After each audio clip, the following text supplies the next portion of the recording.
Hola, les saludo en el nombre del Señor. Es un placer para mí estar nuevamente con ustedes en este programa de mentoría.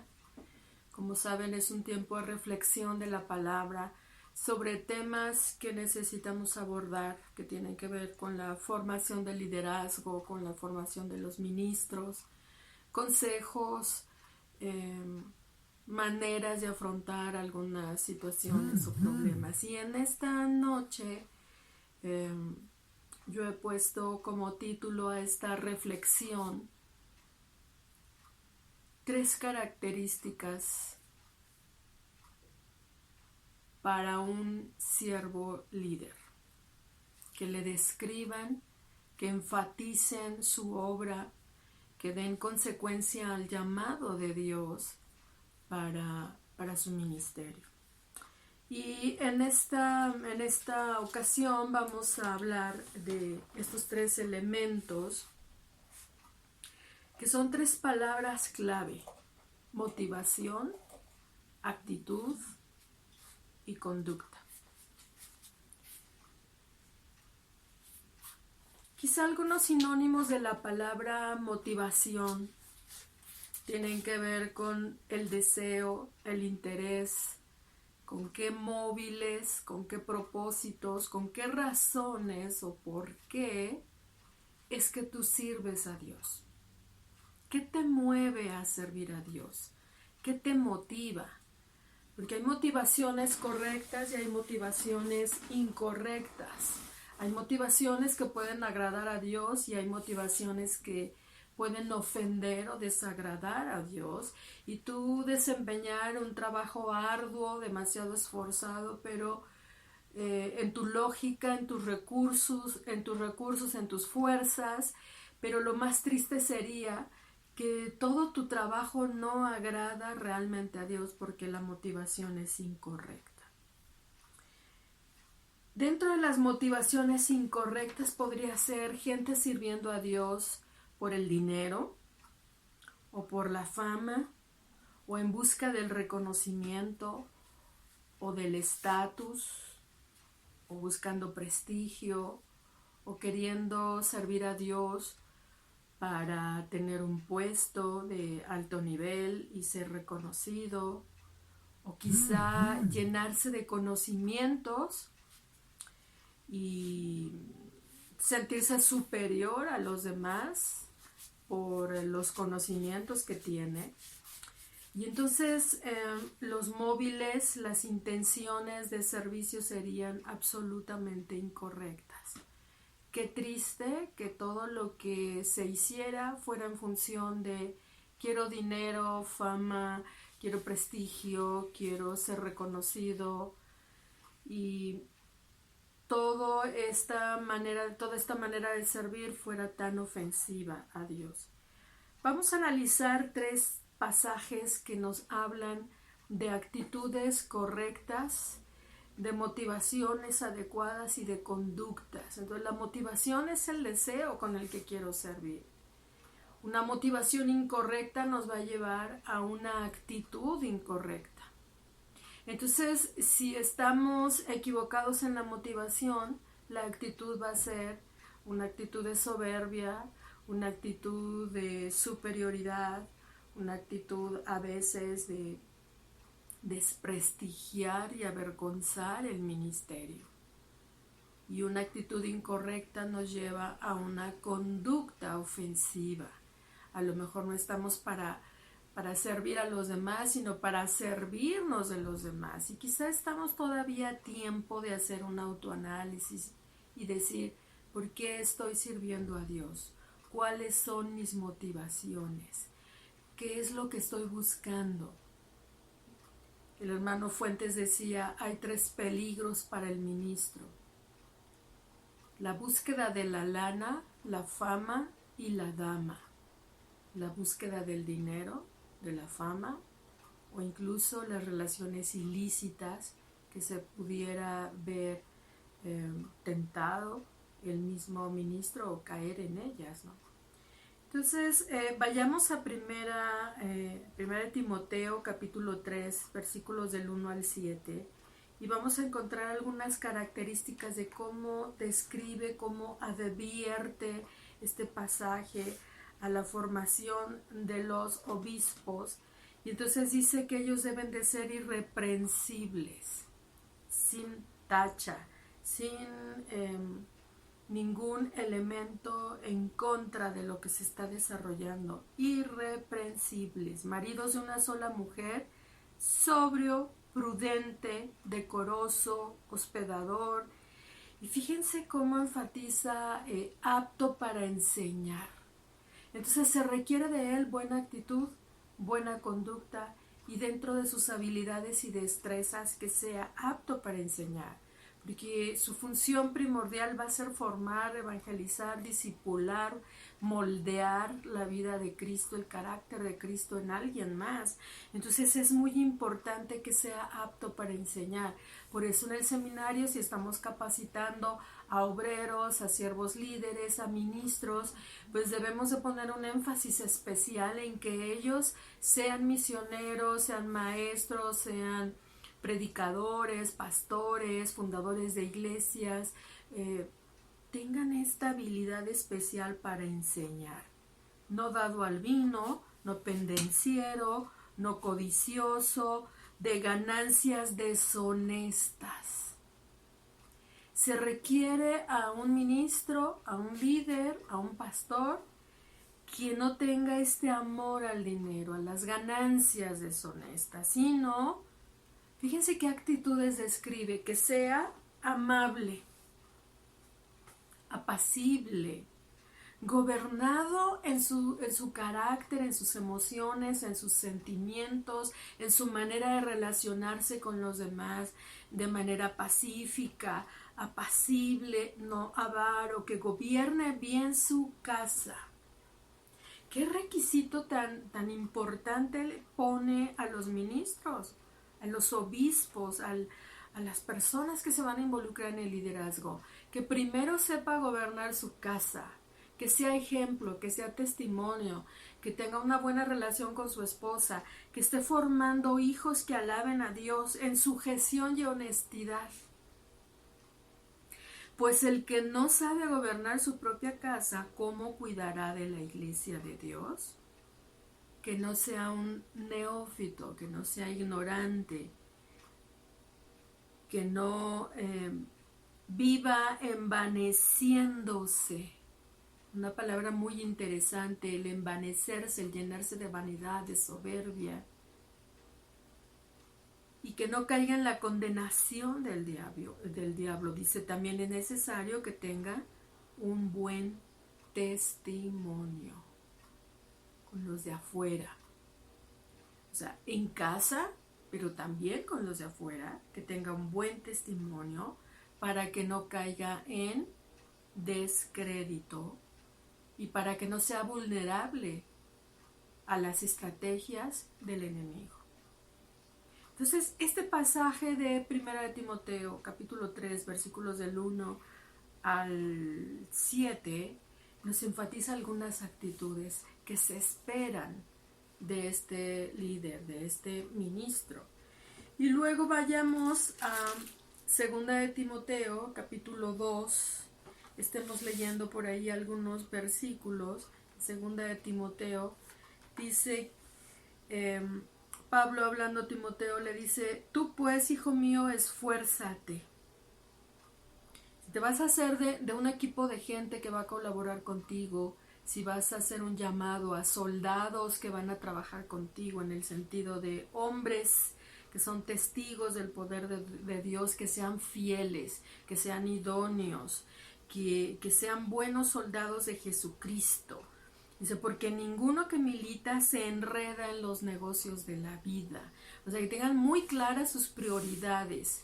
Primero Cristo, primero el servicio, primero la fidelidad a Dios, para que puedan ser fieles a sus propósitos, a sus metas, a las motivaciones correctas, actitudes y conductas. Luego en el versículo 14 en adelante nos enfatiza, procura con diligencia presentarte a Dios aprobado. Procura con diligencia como lo más importante de tu vida, como que de eso depende tu vida, tu estabilidad, tu ministerio, tu razón de ser, el porqué de todo tu trabajo. Dice, como obrero que no tiene de qué avergonzarse en ninguna área de su vida. No tiene de qué avergonzarse física, emocional, espiritualmente, en su vida familiar, en su vida de trabajo, en sus finanzas, su economía, su mayordomía. No tiene de qué avergonzarse. Es íntegro, es congruente, vive en santidad, es un obrero sano y se esfuerza por vivir en esa santidad. Dice, mas evita profanas y vanas palabrerías, porque conducirán más y más a la impiedad. Entonces, que sea auténtico en su manera de hablar, en su manera de vivir.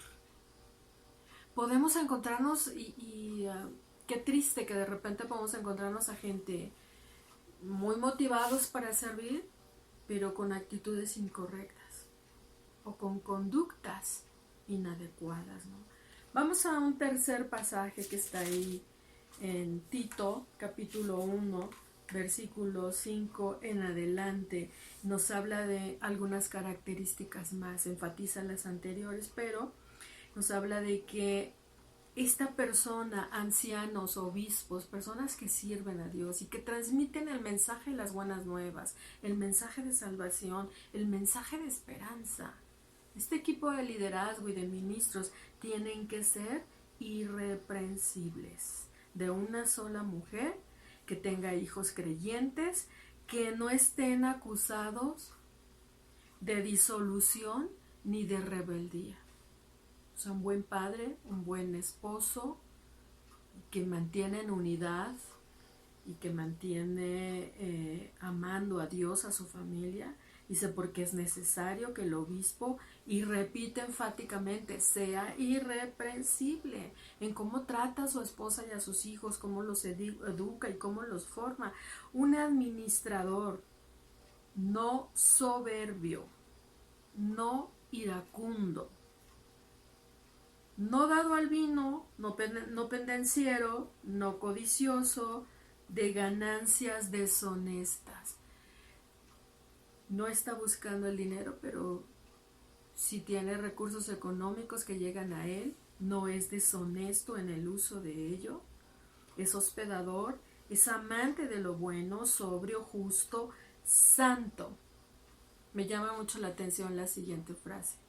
Dueño de sí mismo, es decir, maduro emocionalmente, sabe lo que decide, sabe a dónde va, porque tiene un conocimiento profundo de Dios y es retenedor de la palabra, fiel tal como ha sido enseñada, para que también pueda exhortar con sana enseñanza.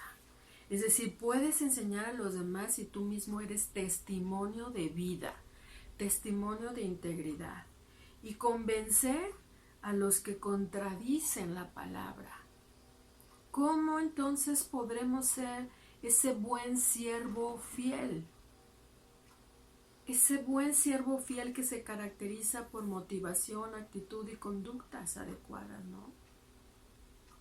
Teniendo una relación profunda con Dios, en la cual podamos conocer los propósitos de Dios, la voluntad de Dios, el plan de Dios para servir. Esta semana fuimos ministrados por nuestra presbítera del Distrito Sur, nuestra hermana Noemí Rodríguez, y quienes pudieron disfrutar su mensaje recordarán que enfatizaba mucho la palabra humildad. ¿Quiénes son los que sirven a Dios? Los que hacen su trabajo, su servicio con un corazón humilde, que tiene razones y propósitos centrados en la voluntad de Dios para servirle, que le dan la gloria a Él, no que buscan su propia gloria, sino le dan la gloria a Dios. El reconocimiento es para Dios, quien tiene que ser conocido, obedecido, a quien se tienen que sujetar, a Dios. Entonces, obedecer y hacer la voluntad de Dios, y esta humildad se fija metas y expectativas centradas en la voluntad y en el propósito de Dios, en la dependencia, pero también en el gozo de servirle, de servirle de acuerdo a los criterios que Dios establece. ¿Quién es este buen siervo fiel de motivaciones, actitudes y conductas adecuadas que le glorifican a Dios?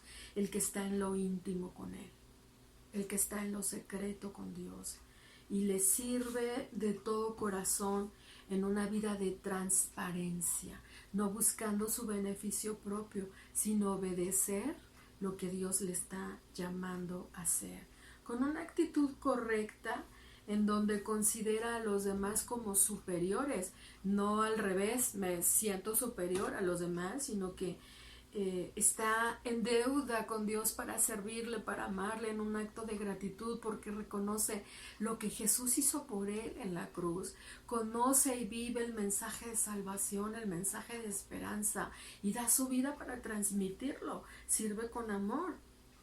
Está en un constante crecimiento porque sabe el privilegio de edificar a otros. ¿Cuál es entonces la actitud que le va a ser reconocida como un buen siervo fiel? Su sujeción, su capacidad para sujetarse a Dios, su honestidad, la prudencia y la inteligencia, su capacidad para enseñar.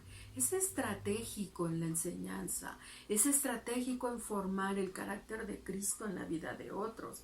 Y su conducta es lo que hace, cómo desempeña su trabajo, cómo se comporta con su familia y con los de afuera, como dice, ¿no?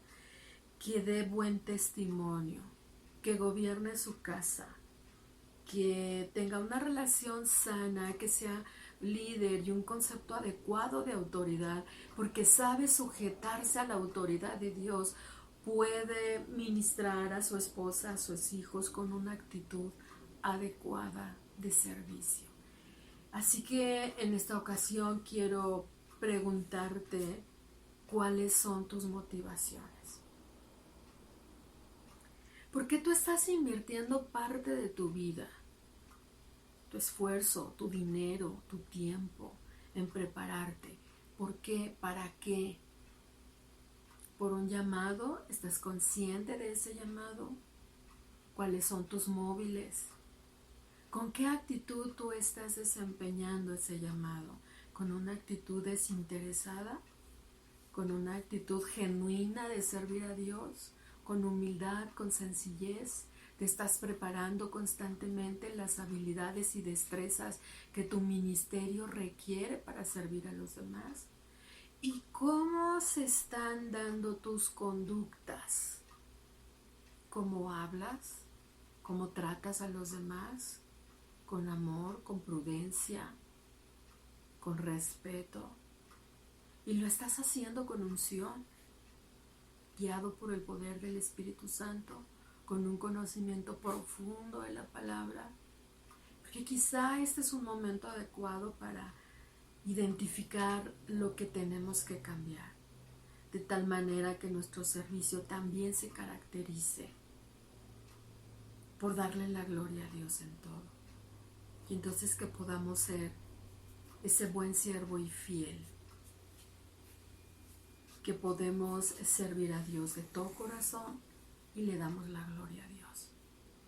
Te dejo con esta reflexión para que tú puedas meditarlo, orar, hacer ajustes, hablar con Dios